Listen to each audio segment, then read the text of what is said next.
Hello, everyone, and welcome to the SCA's 34th monthly Zoom presentation. My name is Brian Gallagher, and I'm the Vice President of the Society for Commercial Archaeology. I will be your host tonight. Welcome to all our guests, and particularly followers of the Lincoln Highway Association and its state chapters, especially the Pennsylvania chapter. Also, special guests tonight are followers of the Heinz History Center in Pittsburgh, PA. We're happy you took the time out of your winter evening to watch an SCA presentation. I hope you enjoy the show. And for anyone watching the recording of this episode of the SCA's monthly presentation who is not a member of the SCA, we earnestly ask you to consider joining. Funding for the various activities of the SCA comes almost exclusively from our membership. Just visit our website at www.sca-roadside.org and follow the links. Now I have the pleasure of introducing tonight's presentation. We've been invited to come along with Brian Butko as he takes us on a tour of the Lincoln Highway from New York to San Francisco, past mountaintop lookouts, through the gumbo of Iowa. We'll be stopping at vintage cafes and cabin courts. We'll learn where the road went in 1913 and why, and how all that changed with the coming of federal highways in 1926. We'll also see a few places you can still eat, drink, and sleep on the route. Brian is the author of 4 books on the Lincoln Highway, administers Lincoln Highway Facebook and Instagram accounts, and has also published books on diners, roadside attractions, and amusement parks. Brian is a member of the SCA and designs the Journal of the SCA, our principal publication, and it's truly a work of art. So without further ado, Brian, if you can jump on and give us the show. Well, thank you, Brian, and good to be here, and thank you all for attending. We've got an action-packed show, so get your snacks and drinks ready. And we will be traveling some 4,000 miles between the coasts and some of the feeder routes to the Lincoln Highway. So let's get started.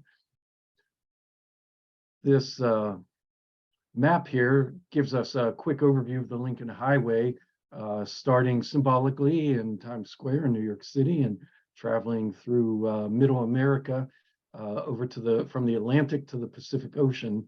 And just to be clear, we're here for the Lincoln Highway. It was one of the named trails before the government began numbering the federal highways in the 1920s. So people often get confused. It's not Route 66, and it's not even Route 30 or Route 40, which often would overlay the Lincoln Highway in various states. It is its own creation from the 1910s. Brian mentioned I need to give a shout out too to the Amused in the Alleghenies, which we headquartered up in Erie, PA, and we'll be heading east and west. And there I am checking out the statue in Cleveland of Mayor Tom Johnson. And well, that's before I got new glasses, so it's not a recent picture. But it shows you just one of the many things we'll be visiting, including the diners of Erie, and a lot of Route 6 along the way. Well, as many of you know, I work at the Heinz History Center in Pittsburgh. There it is. And although we have a neon ketchup bottle on the side, we're actually not the Ketchup Museum. We're named after Senator John Heinz, but we do have a giant ketchup bottle inside made of smaller ketchup bottles. And also you see there we have the set of Mr. Rogers, which was filmed just across town at WQED Studios. So as many of you know, I've written books about Lincoln Highway and then various roadside topics, including roadside giants and roadside attractions with my wife, Sarah, and Diners of Pennsylvania with Kevin Patrick and Kyle Weaver. And we'll hear more of their names as we go on here. But I wanted to say a little bit about where my interest started, and some of you may be familiar with these 2 books. I'd first heard of the Lincoln Highway and reading Gas, Food, and Lodging by John Bader. And, you know, I think a lot of us in the 1980s wondered if anybody else has the same interest, the same affinity for diners and gas stations and motor courts. And so John, with his beautiful language, really captured that for us. And he mentioned places nearby me, like the Ship Hotel, Bill's Place, the Coffee Pot in Bedford. Of course, there were other books at the time by Dick Gutman, Phil Langdon, John Margolis, Chester Leibs. And then along came Drake Hokinson's book in 1988, all about the Lincoln Highway, also beautifully photographed and written, really helped us all dive into the topic, both the history of it and what was still there to discover. And so that led me to write some books, and you can see my first one, Pennsylvania Traveler's Guide to the Lincoln Highway, that Kyle Weaver was the editor for at Stackpole Books. And then there in the middle is the revision with completely new photos. And so the good of that is if you own both volumes, you get twice as many photos. The bad of it as an author, it's can be confusing as to which book has which photo. And of course, then you're forced to buy both books. But I'm fine if you go to the library and get any of my books. And especially these may be out of print by now. The first one was printed in the 1990s, the second one in 2002. And then in 2010, I wrote this book about the ship hotel, beloved to so many of us. I never thought I'd write a book about the ship, but I was just collecting so many stories and postcards and talking to Clara Gardner, the only person ever born inside the ship hotel, that one day the idea struck me. And it's one of my favorite books. Hard to get now too, but a really fun look into a beloved roadside landmark that we'll see more of shortly. And so that led to many more books. Greetings from the Lincoln Highway, my big book, that examines the entire Lincoln Highway from coast to coast. And really my favorite part of that are all the introductory notes to each state. So it tells you why the Lincoln Highway went through, say, Pennsylvania or Ohio, and where it went before getting into the details of the route and places along it. And then people asked, well, can we have less history and more of the route? So that led me to Lincoln Highway Companion there. And you can see up above it, I coordinated with Rick Seebeck and the WQED crew. They were doing their video ride along the Lincoln Highway. And so we would talk when Rick was on the road. I would tell him directions of places to go, and he would call back with updates. The show is beautiful. You need to check it out. The book, I don't think it ever reached its peak because it's just about the time when the internet came out. So it was instantly out of date. You know, a story that's half-year old, maybe the restaurant closed or the road was detoured. And so you can see a picture there at the bottom. We did our best at the time. There were no online maps at the time. So Kevin Patrick and I and Paul Gilger doing the Delorme CD maps for the Lincoln Highway in the mid-2000s.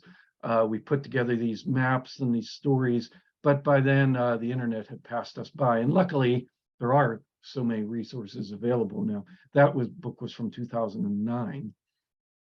And we did an update to Greetings from the Lincoln Highway twice. You could see in 2013. And then Roman and Littlefield bought out Stackpole, and they decided to do one more version of Greetings from the Lincoln Highway in 2019. And they asked me, well, do you have a dozen or so updates? And I said, sure, I can do that. And by time it was ready to turn in, I had hundreds of updates because, you know, life along the road is ever changing.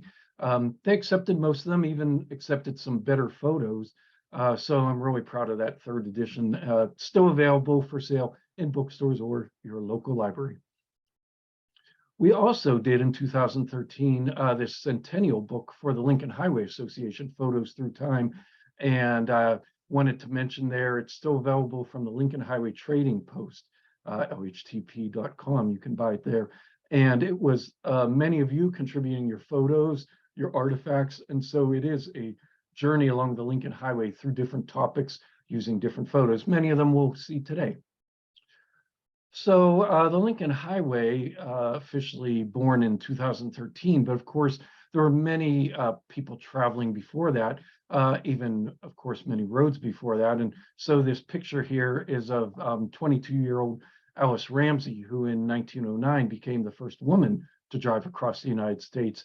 You can see her 16-year-old friend in back, and then her, as she called them, two conservative sisters-in-laws in their 40s. They would follow much of what became the Lincoln Highway 4 years later. But west of the Mississippi, as you can see that quote there were no guides. So they would follow telegraph poles or telephone poles, figuring the one with the most wires would probably be the main road across the country. So try and imagine that just a century ago of traveling across the country with no highway, no interstates, no two-lane roads, nothing except following the telegraph poles. So they left New York City June 9th that year, and it took them 59 days to get to San Francisco across the country. So this picture is actually after the Lincoln Highway was established. This is in eastern Ohio, but look at the condition of the road. And so into that environment, Carl Fisher came up with the idea of a coast-to-coast rock highway. Now, there were other coast-to-coast highways before that, and that gets tricky because we often call the Lincoln Highway the first coast-to-coast highway. And it's a matter of how you look at things. Were there coast-to-coast highways named before that? Yes, definitely. A woman in Colorado even tried to get a bill established for a Lincoln Memorial Highway from coast to coast. And other highways were certainly established in 1912, much as the Lincoln Highway had its initial meeting then. But I'd like to think of it just as Edison didn't invent the light bulb, not by a long shot, but he came up with the systems, everything from the power distribution to the sockets and switches and wires and meters, and the long-lasting bulb itself that made it practical. And that's what the Lincoln Highway was. It was, you could call it the first practical road to cross the country. So I like to make that distinction because there were highways before it, but Carl Fisher, known as Crazy Carl to many for all his outlandish ideas, and you can see him there on one of those, the Indianapolis Motor Speedway. He's there inspecting it in 1909 in his personal Stoddard Dayton car, and you can even see on the initials Carl G. Fisher on the front of it there on the radiator. And so, as we said, he was inspired by the National Old Trails Road, other cross-country roads, but he wanted to pave it in stone from coast to coast. So his idea was to call it the coast-to-coast rock highway.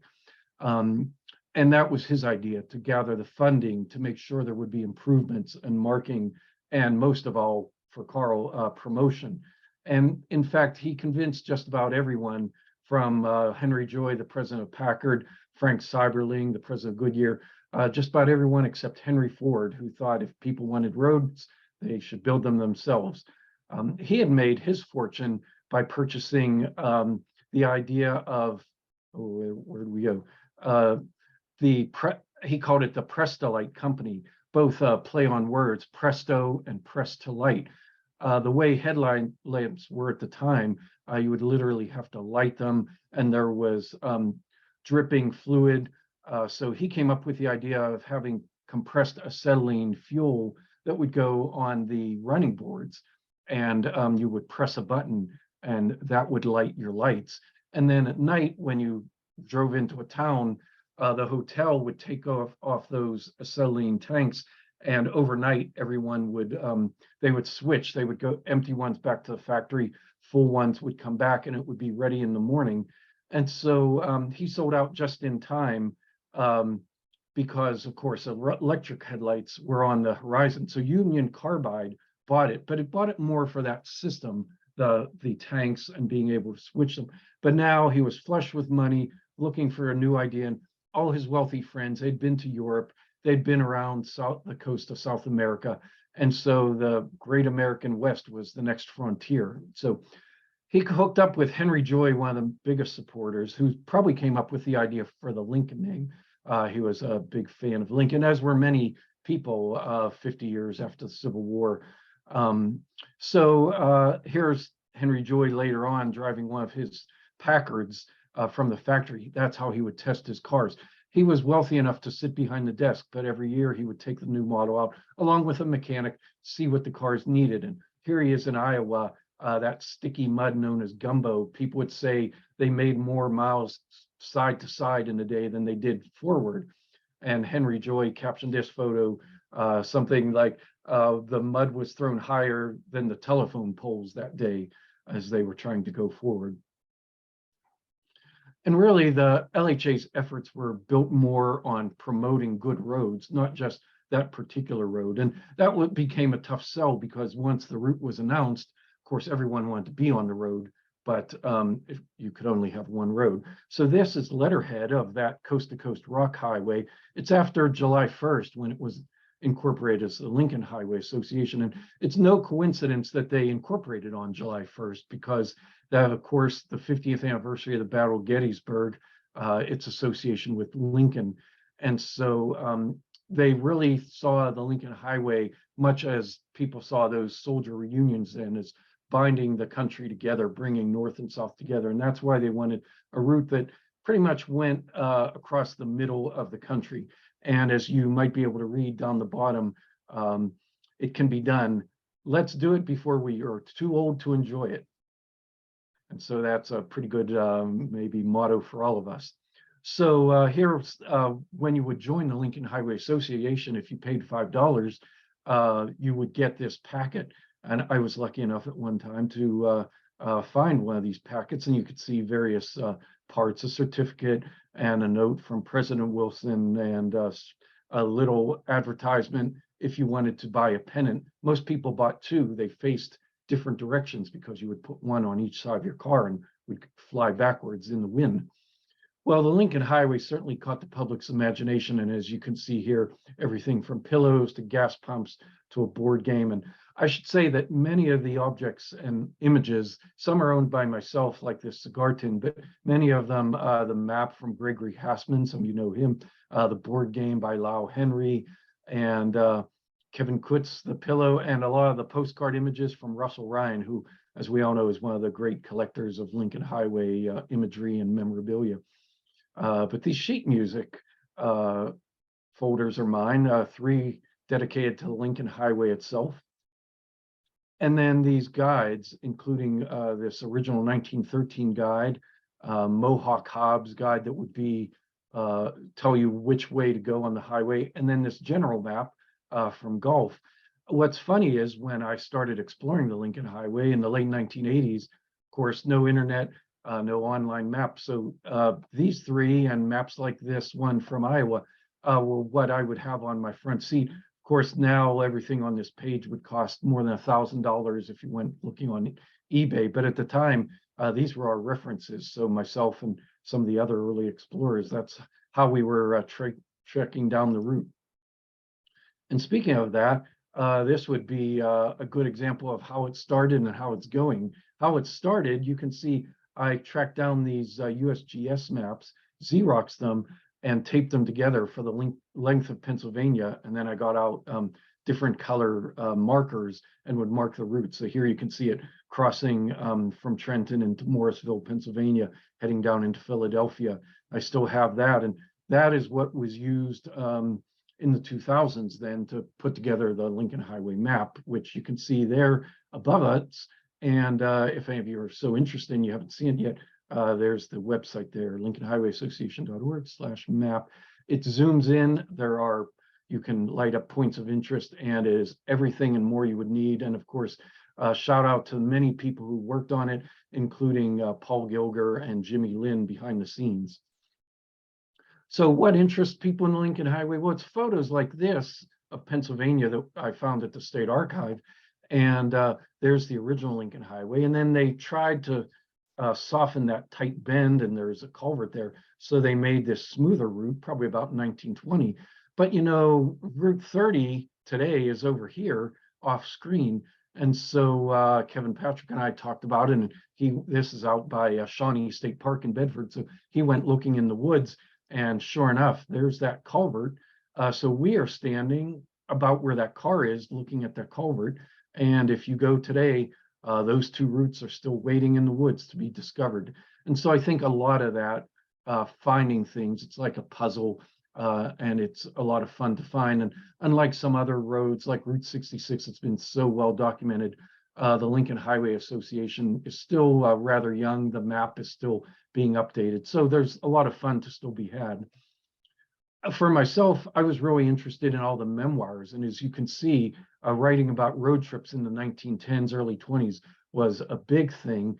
And that's why I called my book Greetings from the Lincoln Highway, including all those postcards people would write greetings on. And there's a quote from one of my favorite postcards from 1939. "I miss what I didn't bring." Isn't that true for all of us? So Effie Gladding there, we have her book, and we'll mention her later, departed San Francisco in 1914. And although she wasn't on the Lincoln Highway much, actually hers was the first full-size hardback to discuss the transcontinental travel, as well as the first to mention the Lincoln Highway. So she wrote the foreword to the first Lincoln Highway, or the 1915 Lincoln Highway Guide. And she wrote a lot about, including one quote about, just briefly mentioned, "We were to traverse the Lincoln Highway and be guided by the red, white, and blue marks, sometimes painted on telephone poles, sometimes advertisement over garage doors or swinging on hotel signboards. We learned to love the red, white, and blue and the familiar big L, which told us we were on the right road." Well, the proclamation of the Lincoln Highway was declared in September 1913, September 14th. Russell Ryan managed to find this particular one. You can see there's a map and a general guide to the route, which turned out to not be exactly what the final route was. So that's always a challenge. And then you can see in Halloween, the highway was officially dedicated. Okay, James, we see you want to gain control, but sorry, we're not going to do that at this time. So on Halloween, which was really seen as more of a celebratory time in the country, less of the goblins and scary things. And the Lincoln Highway Association knew that from coast to coast, people lit bonfires, they had dances and celebrations. So it was the perfect time to dedicate the Lincoln Highway. So skipping ahead for a few events after that 1913, before we hit the road, in 1915, a camera crew set out to film what they called the 3-mile picture show along the Lincoln Highway. That was named for the length, how long the film was. No version exists, even though tens of thousands of people saw it in the 1910s. But they also took photos along the way. And so we will see some of those photos. In 1919, young Lieutenant Colonel Dwight D. Eisenhower, that you see here, participated in the first Army Transcontinental Motor Convoy when 81 motorized Army vehicles tested the mobility of the military. It took them 62 days to go the 3251 miles in the from coast to coast. In 1924, Ford built the 10 millionth Ford. You can see there Henry Ford and Edsel, along with his original 1896 quadricycle. They're actually, that crossed the Lincoln Highway from coast to coast as a promotional effort, but there were apparently more than one. There may have been 3, 4, 5. Here we have, some of you may have known the dentist from Iowa who drove his car coast to coast on the 50th anniversary. And there he is, Dr. Alan Hathaway, on the 75th anniversary. He's passed away, and now his car is there on display at the Museum of American Speed in Lincoln, Nebraska. But this one here is in Utah. Roland Sothwell helped build this monument at the Fisher Pass, and at the dedication show, this one showed up. Definitely different than the one owned by Dr. Hathaway. And Dr. Hathaway used to tell me, well, that's what's stamped on the engine, and I'm not going to fight to say mine's the only one or it's not the official one. And finally, in 1928, some of you may be familiar with the scout trip across the United States. It was to give safety demonstrations, but they were also promoting the Lincoln Highway, inspiring scouting troops, which was still relatively young at the time, and also promoting the fact that at the end of that, they would be placing these concrete markers. By then, the federal numbering system had been established.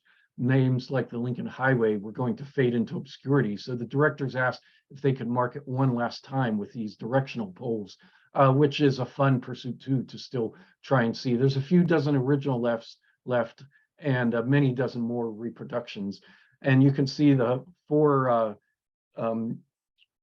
Eagle Scouts there. They rode in the back on wooden seats in this REO Speedwagon from coast to coast. And of course, right there, Bernie Cano, only 15, but had already graduated high school. And there he is at the end in California. And then in World War II, and then at one of our dinners. And now, although Bernie has passed away, the Coast to Coast Travel Award that the Lincoln Highway Association presents is named for him. And this is one of the books that I have underway about the scout trip. Bernie kept a diary. One of the other scouts took photos. Another wrote a manuscript that was never published. So we have some great firsthand material that will be, I think, a really fun look back at travel from the teenager's point of view in the 1920s. So let's get started because we have less than a half hour and coast to coast highway. So I'm going to use these maps from my Lincoln Greetings from the Lincoln Highway book. And we start out with the Lincoln Highway in New York, just that little segment, Times Square, and it takes 42nd Street over to the Hudson River. And we have KJP there, Kevin Patrick, once again, my trusty co-author and map designer for so many of these. So the road started in Times Square, as we mentioned, but today you can go and actually see, as I did just a couple months ago, this sign at 42nd Street and Broadway. And so if you turn right or west, you'll be heading down 42nd Street. And I stopped in the middle to take this photo, and it's I have to laugh because my camera was in live mode. So this poor person keeps trying to cross the road. They're just never going to make it. They're forever stuck on 42nd Street. But we can keep moving all the way to the docks. And originally, you would arrive at the ferry to Weehawken right at the end, as you can see, the 42nd Street station. And there's a Packard and Studebaker from those Holden photo collections from when they filmed it in 1915.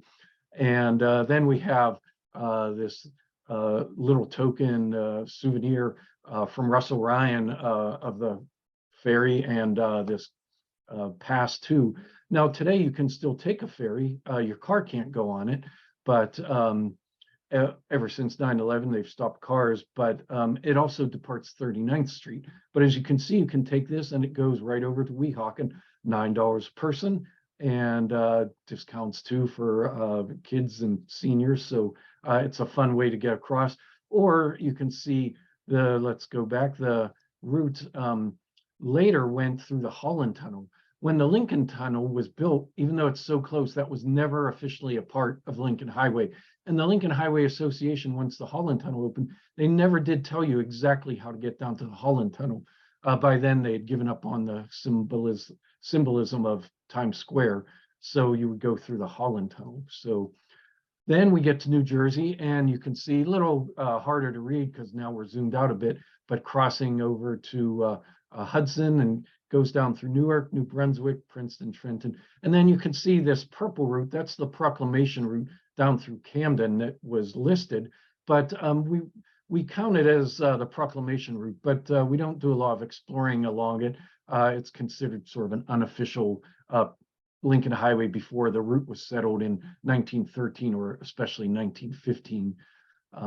So let's take a jump. So this quote by Beatrice Massey I really like. With a last look at the wonderful skyline of the city and the hum of the world of the great throbbing metropolis, lessening in the swirl of the Hudson River, we really were started, with our faces turned to the setting sun and the vast, wonderful West before us. So we're going to jump over to something that Beatrice wouldn't have seen. And in fact, it's a couple blocks off the Lincoln Highway, this muffler man turned carpet guy at Wilson's Carpet and in Jersey City. And it's beneath the Pulaski Skyway, which later was an unofficial bypass of the Lincoln Highway. But some of you may also recognize it in the opening credits to Sopranos. So that's a regular stop for a lot of Lincoln Highway travelers. There's, of course, a lot of Lincoln statues along the route. This is Lincoln the Mystic, a bronze statue in Jersey City's Lincoln Park by sculptor James Earl Fraser, dedicated in 1930. And this other Lincoln statue, 2 blocks west of the route in Newark, it's a bronze sculpture by Gutzon Borglum, you may be familiar with him, from 1911. And it is in front of the Essex County Veterans Courthouse and still there for you to visit. But we love these old postcards, colorful and whimsical. Well, a couple vertical photos here, the Edison Memorial Tower with that 13.5-foot light bulb, the tallest light bulb, the largest light bulb ever until just 2 years ago. Someone built a bigger one.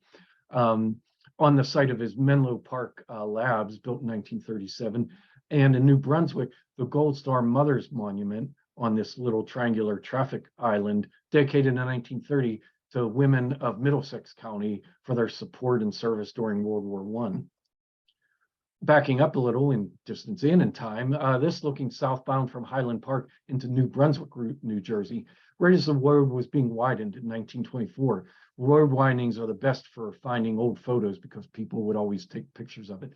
And the original Lincoln Highway branches off now was New Jersey 27 right there into the Delaware and Raritan Canal State Park.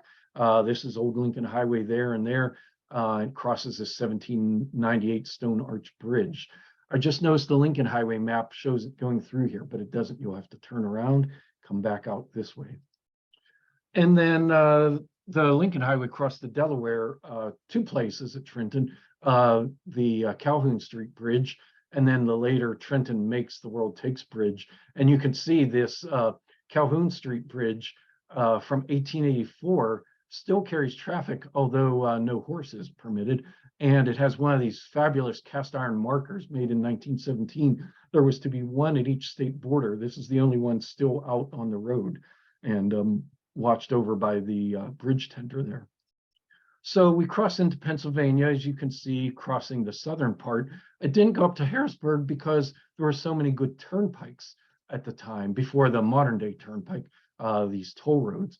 And so you'll see lots of diners there, although Pennsylvania is struggling. It has a lot of closing businesses the past few months. Modern Air Motel probably being redeveloped. Fraser Diner just closed. Dutch Haven closed and probably no hope for it. An auction coming up any day now.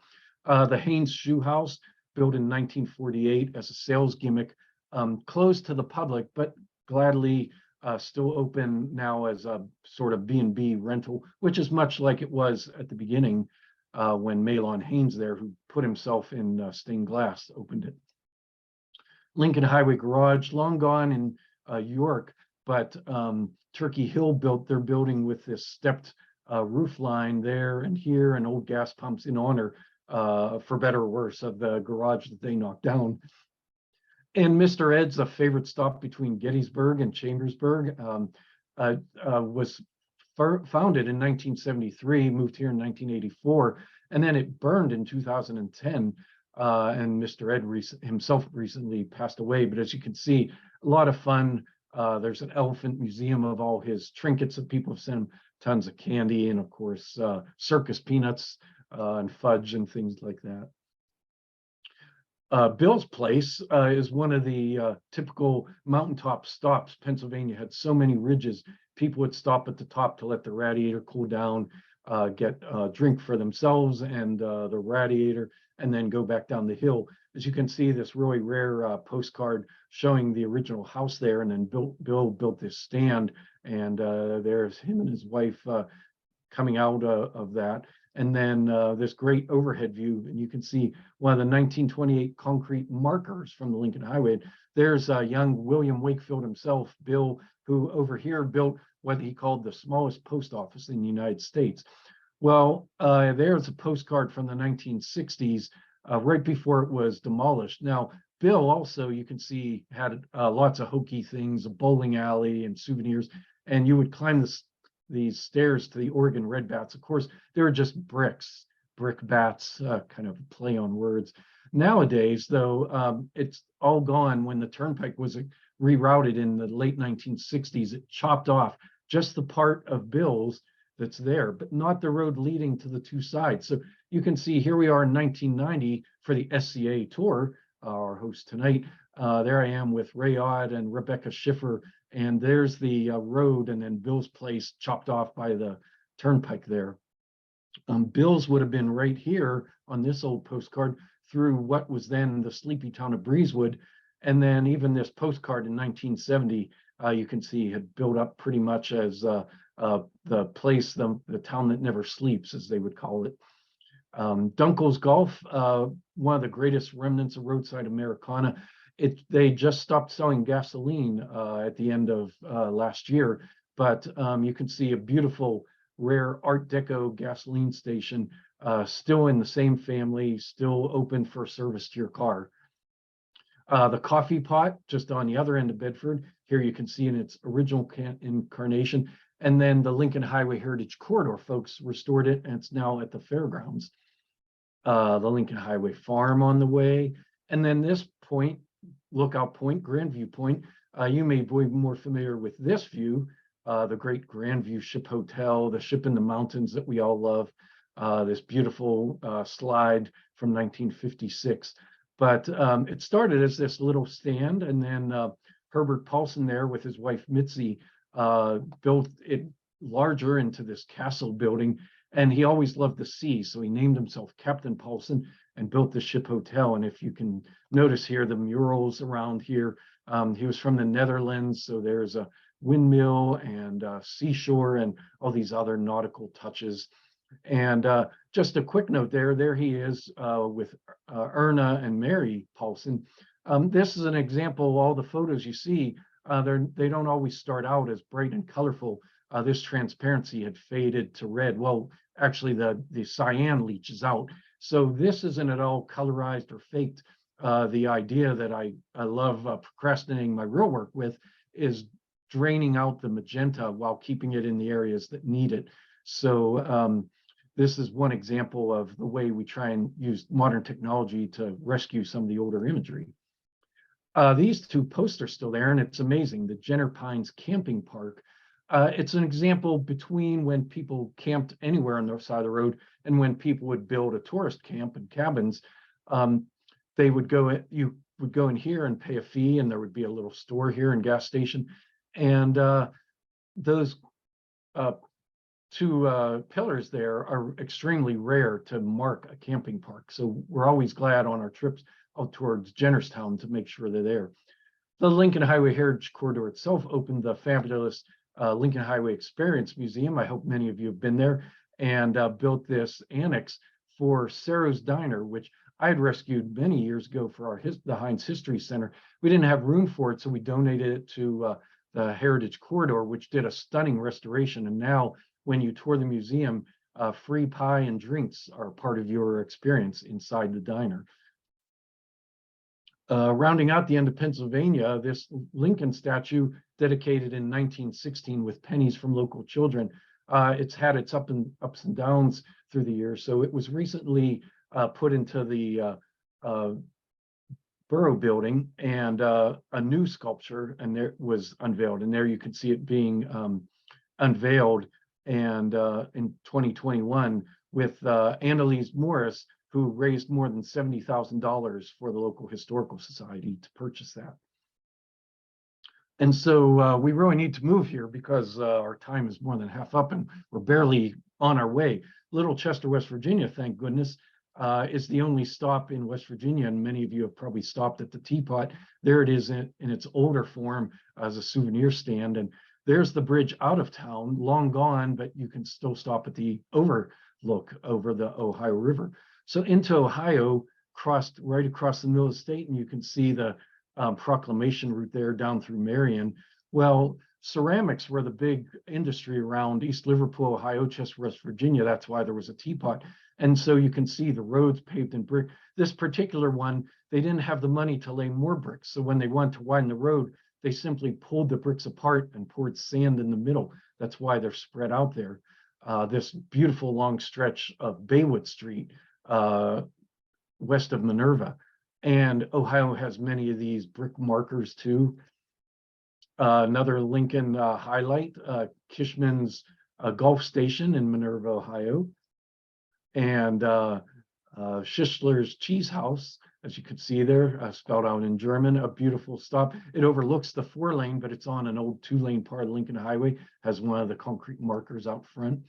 And just off the highway in Mansfield, not only a beautiful park for carousel, but you'll need to stop at the Coney Island Diner for a really great lunch experience. Ohio has so many monuments, including this one to State Consul John Hopley, built near Bucyrus in 1929. And then I love this map: New York, Pittsburgh, there's Chicago, and then of course Beaver Dam, Ohio. But they were proud to be the crossroads of the Lincoln Highway and the Dixie Highway. And as you can see, one of Carl Fisher's other ideas, building from St. Marie, Michigan, to help his rich friends and anyone else get down to Miami Beach that he was developing. And you can see our little list here. There are actually 5 crossings of the Dixie Highway and Lincoln Highway because of these various routings. Unlike the Lincoln Highway that tried to stay one routing, there were these various branches of the Dixie Highway. And one last photo, I love it, that came from Larry Webb. He grew up here. His parents owned this high-speed service station just before we cross into Indiana, and beautiful photo there of it. So Indiana, it could have followed the railroad, this easy route, but the roads were pretty bad there. So it took a more northerly route along the trails up to Elkhart and South Bend. And then later, the road was improved through Valparaiso, Plymouth. And so you can see Cindy's Diner. Our time is late, so I'm going to speed up here. The Magic Wand, Uncle Sam's Grave, or is it? Because New York claims to have the real Uncle Sam. This is in Merriam, Indiana. More brick roads, Olympia Candy Kitchen in the same location since 1912 with diner counter, homemade candy. And this is why we need Lincoln Highway books and maps.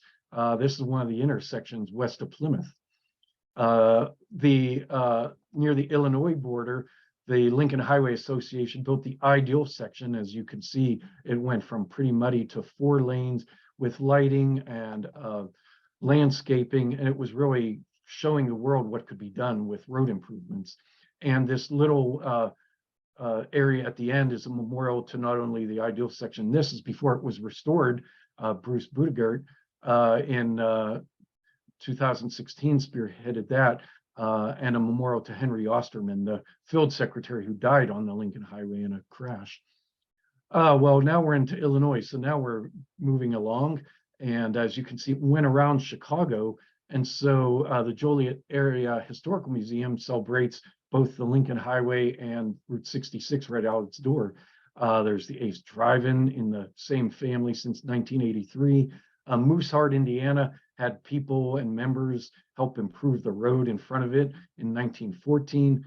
DeKalb has these cool modern markers. The Lincoln Highway Association, before the ideal section, built these seedling miles. They would find the roughest part of the road and build a mile of concrete to show the benefit of good roads. This 1918 filling station in Rochelle. And then look at this beautiful section of dirt road just east of Franklin Grove, Illinois. And in Franklin Grove itself, you'll want to stop at the LHA National Headquarters. Nice gift shop and displays inside there. Dixon, Illinois, birthplace of Ronald Reagan, and has this archway and this hotel founded in 1853. Now apartment buildings there. A Lincoln statue in Profiteer Park. And this cool view in Fulton, looking at this pretty recent windmill that overlooks the Mississippi River. So we cross the Mississippi, Iowa, long stretches. We're going to have to keep moving west of DeWitt. The old Lincoln Highway branches off. It's no longer through roads, so you have it all to yourself. The Lincoln Hotel in Loudon. Youngville Cafe, there's not a town of Youngville, it's named after the Young family, but the Lincoln Highway Association restored it in 1996. Check the hours for when you could stop by for a snack. George Preston's beloved station in Belle Plaine, Iowa, his family now restoring it and preserving it. The Tower Cafe just closed within the past couple years in Tama, Iowa. We hope it can reopen. I found this beautiful image of the sign online with the sign that's been restored, although painted black in the background. This famous bridge in Tama, which just got approved to be restored itself. It's concrete from 1915, so it's hanging in there though. Of cool one stop, the Nylands Cafe in Cola, Iowa, and you can see there restored the cafe, the motel, and the gas station. The Marsh Rainbow Bridge, built in 1915, and these well-maintained dirt roads in Iowa, definitely off Route 30 now, but not that isolated. And James Moss, a Civil War veteran, built these two monuments in 1924 near Scranton, Iowa. Foodland in Woodbine, Iowa, famous for its brick roads too.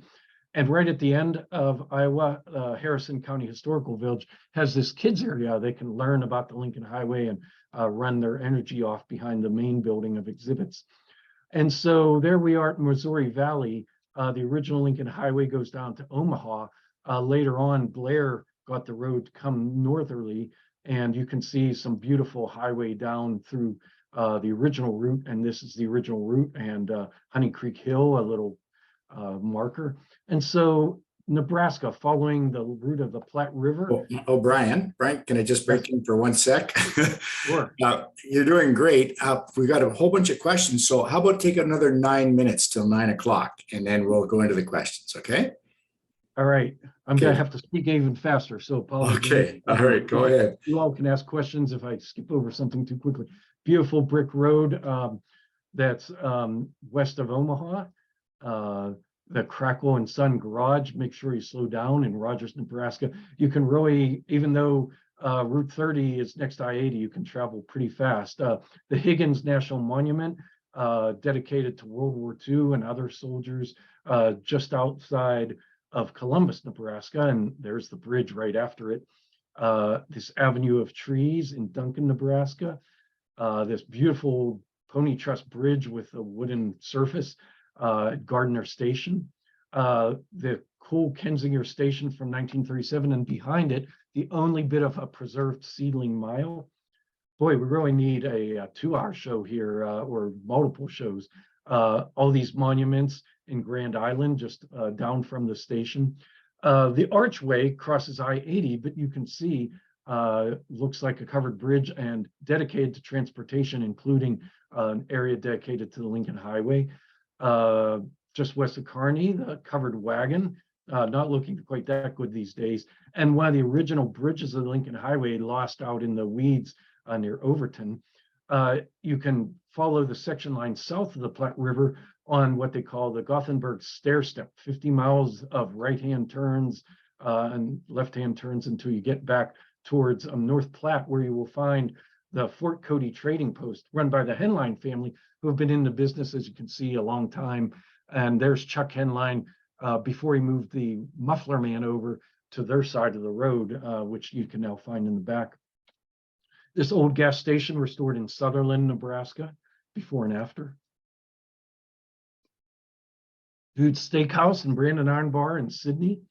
And then at the state line, you can see this old diner with the Nebraska-Wyoming line on it. But if you follow the other route down, it also, the route diverged briefly through Colorado in a weak moment that the Lincoln Highway Association called their biggest regret ever. And you can see then Colorado was forever putting up billboards to take people their way through the Lincoln Highway instead of into Wyoming.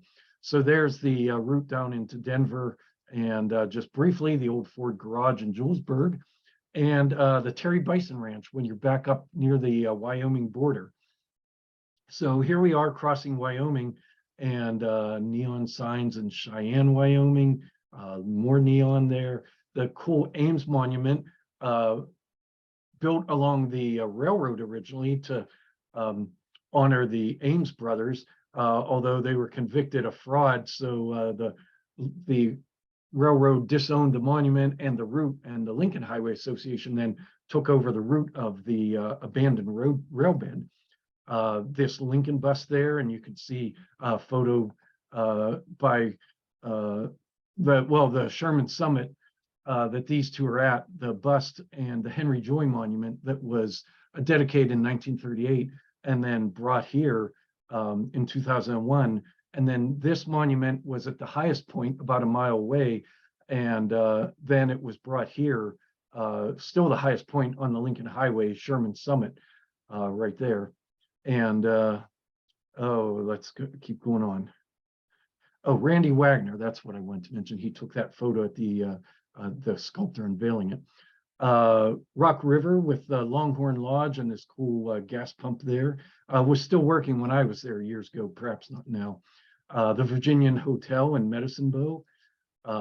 Como Bluff, the dinosaur building made out of dinosaur bones, and this great old photo when they still had gas pumps there. The open road of Wyoming, Green River, that's also on the cover of my books. The black and orange cabin camp, as you can see, Rick Seebeck took this photo back when they were filming the video, and then Randy Wagner took these of the restored cabin camp. Little America and the splitting of the Lincoln Highway and the Oregon Trail, and where US 30 North and South eventually would split. And that took you down into Utah. So let's quickly go up Weber Canyon, Devil's Slide in Weber Canyon. That's the Lincoln Highway crossing the Kennecott, Utah copper parking lot. Salt air that's burned many times, been rebuilt. This is a great view of the Lincoln Highway in Big Spring looking towards Skull Valley. And there was a big fight in Utah. The state wanted it to go the northerly route to Wendover. Well, the Lincoln Highway Association took this photo. This was what the road looked like crossing the salt flats in wet weather. And when you got to this pole, there was a break in the road that day for 8 miles. But unfortunately, the state went out and improved this road. And so the benefit to us is places like this still exist along the southern part of the Lincoln Highway. This control station, John Thomas, the rancher at Fisher Springs, the Goodyear bypass that is now part of the Dugway Proving Ground. So it's no longer open to the public. This little bridge on the military site. We sometimes get tour groups through there. And Jay Banta there, when Rick Seebeck stopped by the Ibapaw General Store and Gold Hill, you can see the before and after of the Mercantile there.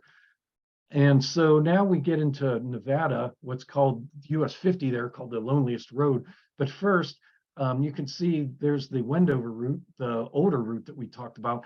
Well, the Lincoln Highway Association finally lamented, and in December 27 said, okay, we'll use your upper route there. But then it left a gap for 2 years that was finally finished. And it takes you down to Ely, Nevada. There's the Club Nevada, some old-fashioned gambling fun there. One of the hardest towns to reach, Hamilton, Nevada on White Pine Summit.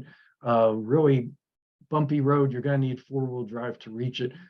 This photo was taken years ago and was loaned to me. And so really one of the places to get to if you're a hardcore Lincoln Highway fan. This is about the condition of that road. But of course, these guys are laying boards across this culvert. The Eureka Opera House and Jackson House Hotel still open, built 1877 and 1880 in Eureka, Nevada. And there's Austin, Nevada, looking west, hanging on the loneliest road in America. One of my trips, we were stopped by a sheep crossing. So it is lonely except for the sheep. Looking back on a switchback on Carroll Summit, this road also near Carroll Summit, and this old station falling apart, but more than 100 years old and still there. This is one of the Pony Express stations. There's the Ona Freda at Middlegate Station. And the loneliest phone, it's gone now, but I loved that it was once there at the Singing Sand Dune at Sand Mountain. And then, of course, the other side of the state, Reno, and this little bridge across the culvert saved, and Jim Bonard took the photo, and then Paul Gilgard led a tour that helped when the Lincoln Highway Association restored that. The other route goes down south around Lake Tahoe. You can see the original Lincoln Highway here hanging off the edge of the road before it was tunneled. And so we've made it to California. Let's see if we can make it in the next minute or two. It enters the east, as we said, to pass the upper route through Donner Pass, and the southern route that was called the Pioneer route. And so here's one of the reservoirs. The old Lincoln Highway goes right on Dog Valley Road, right into the reservoir. And Donner Summit, which one of the most beautiful locations. Drake Hokanson, the author of that book, took this photo in 1985, and you can see the original Lincoln Highway climbing up and going through this subway, little tunnel underneath the Transcontinental Railroad. This map, you can find it online. As we said, the original road, there it is curving up. The original road, you had to go through a snow shed before it went under the road. So you would open the door, go through the snow shed tunnel with trains next to you, and then out the other side and make sure you close the door. A year later, the subway was built underneath it. And so there you can see, you can still walk around the subway. There's the subway when trains were still traveling them. They no longer travel the route, so it's safe to travel it. Eventually, all that was bypassed by this beautiful Deco bridge, the Rainbow Bridge, completed in 1926, restored in 1998, and there's Donner Lake down the bottom there. And just quickly, we have a few places, Soda Springs, this bridge, now gone, but the four ends of it you can find along the route. This mural at the Cabers Lodge was painted because they didn't have the money for a mirror. So those were all the regular customers at the time up in the mountains. Another club up in the mountains. This is between Stockton and Tracy. This underpass and the Mossdale Y intersection, popular with researchers, showing Route 50 once followed the Lincoln Highway through Tracy, California, then up over Altamont Pass, perhaps best known for the Altamont concert there, but the Summit Garage can still be visited, and some other beautiful garages, the Highway Garage in Livermore, another former station in Livermore, this Ulatis Creek Bridge, you can see it's now open to pedestrians only, and a concrete marker restored there. And we've reached the western terminus and the Palace of the Legion of Honor. But we're not done yet. Give me another 45 seconds. People would often continue on down past the Cliff House. There it is in the 1960s and about 20 years ago. Why would they do that? Because back then you could drive on the sand. There's the Cliff House there. You would want to dip your tires. Hopefully you did it before you left New York City. And then you would ceremoniously dip them again in the Pacific Ocean. And so where does that leave us? Well, we mentioned the 1928 markers. The Lincoln Highway Association disbanded over that, and then after that, but they stayed together to do a few things, and they wrote this history in 1935 and sent out this postcard, and there's a review of the book in the New York Times. It's widely available for free online now in digital form. The Lincoln Highway Association, of course, was formed. There were groups before that. There's my card from the Iowa US 30 Association. But I gave a talk that Bob and Joyce Osberger there, it inspired them to go and form the Lincoln Highway Association along with Gregory Francois. You can see Kevin Patrick, Drake Hokinson, Bob and Joyce, Russell Ryan, and one of the National Park Service studies. All these things contributed much more than I could ever do. All these people worked together. Although there I am at the first Lincoln Highway Association conference, 1993 at the Ship Hotel. And don't worry, Brian, our last slide, a couple quotes by Beatrice Massey. Don't wish this trip on your grandchildren. And Effie Gladding saying about being weary at night. But if you're like me, you would feel that you would someday like to make the entire trip again. And there's Effie crossing the country in California. And so, just a few minutes late, but we did make it. Apologies for rushing through all that, but I probably had twice as many when I first started, and really we could probably do a show, obviously, just on the history, another from each state. If you need to email me and you need to go, there's my email address, and there I am at the Franklin Grove headquarters. Okay, Brian, what do we have in the way of questions? Okay, Brian, well, what an amazing presentation that was, cross country in less than an hour. That's fantastic, and the photos were just amazing. We'll keep the number of questions pretty limited because we're starting to lose people, but I will say we had 141 viewers at the height, and we're down to 124 now. So, anyways, the first question is from Andrew Blanco, and he says, and I was wondering this myself, what is meant by a proclamation route? That's when they proclaimed the route of the Lincoln Highway. So they listed a number of different things that they thought were important about the route, about improving it, about dedicating it to Lincoln. And then they proclaimed the cities that would be on it. But without maps themselves, they were pretty much guessing. So, for example, north of Pittsburgh, they said it would go through Beaver. It never did. It, as you saw, it went to East Liverpool, Ohio. So we call that the Proclamation route. It was quickly changed to the more familiar route from 1913 that is online now. Okay, and then Bill Lamar, I know he's from Pittsburgh, says, did Carl Fisher have any relation to the Fisher Body Company? I don't think there was any relation to that, but he was involved in many other aspects and came up with cars. And as we said, formed Miami Beach. And so even though he was involved, as far as I know, no direct relation to Fisher Body, but that's a great question, Bill. And Bill, thank you for your Zoom advice also for all of us. Yes, absolutely. I second that. Dale Merchant asks, does the Lincoln Highway travel through Springfield, Illinois? And Abe Lincoln's home and burial location? It does not, and that was one of the challenges. The Lincoln Highway Association was determined to have the most direct route, and of course it endlessly angered people, and then they were always straightening the route. So a town that would be on it today would be off tomorrow. So then, in fact, here near Pittsburgh, we have Lincoln Way. It never was the Lincoln Highway, but McKees Board and Homestead wanted some of the action. So they named a road Lincoln Way and put up signs to trick traffic. And so Springfield, of course, wanted on it, but it never got on it. They went more northerly, obviously, towards Chicago, which they knew would be more important to traffic.